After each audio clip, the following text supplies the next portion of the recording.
obviously March has been a huge month in terms of all the off-the-field problems you've had to deal with, in particular with Fabrice. How is he? Yeah, well, I mean, the great news is Fabrice is getting better, which is fantastic news. It really is.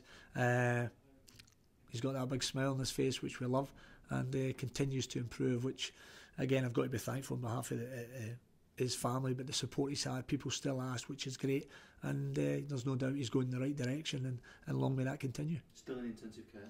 Yeah, but yeah, he is. I mean, I think you're better getting a medical update, so I'm not out with my comfort zone, but I think it's fair to say, you know, the improvement again has been great, and you know, he's chatting away, as you know, that smile's there. He's been managed to do some walking within the corridor of the unit that he's in, and that's great. I mean, he's really going from strength to strength. As a footballer, he'll be just desperate to get back up north and get involved in here again, even if it's only to pay a visit, won't he, I would imagine?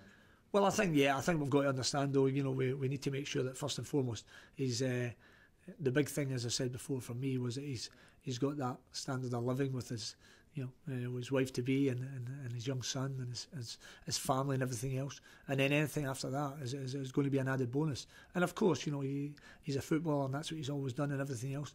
But I think we've got to understand, as I said before, we have the best game in the world. Football, bar none, globally is the best game in the world. But equally, we've got to understand what's important.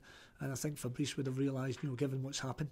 And so I think we just take it step by step and see. But the improvement's been great, and giving the, you know, knowing him as a lad and how much he's a battler and everything else, and then there's always every chance that he continues to get better and really pushes on. And in terms of any timescales about leaving hospital, still too far down the line for any sort of thoughts on that? Well, I think the hospital, like anything else, will probably look at things as they do over the weekend and decide whether the improvement's been such that it might be another unit. That'll be up to them.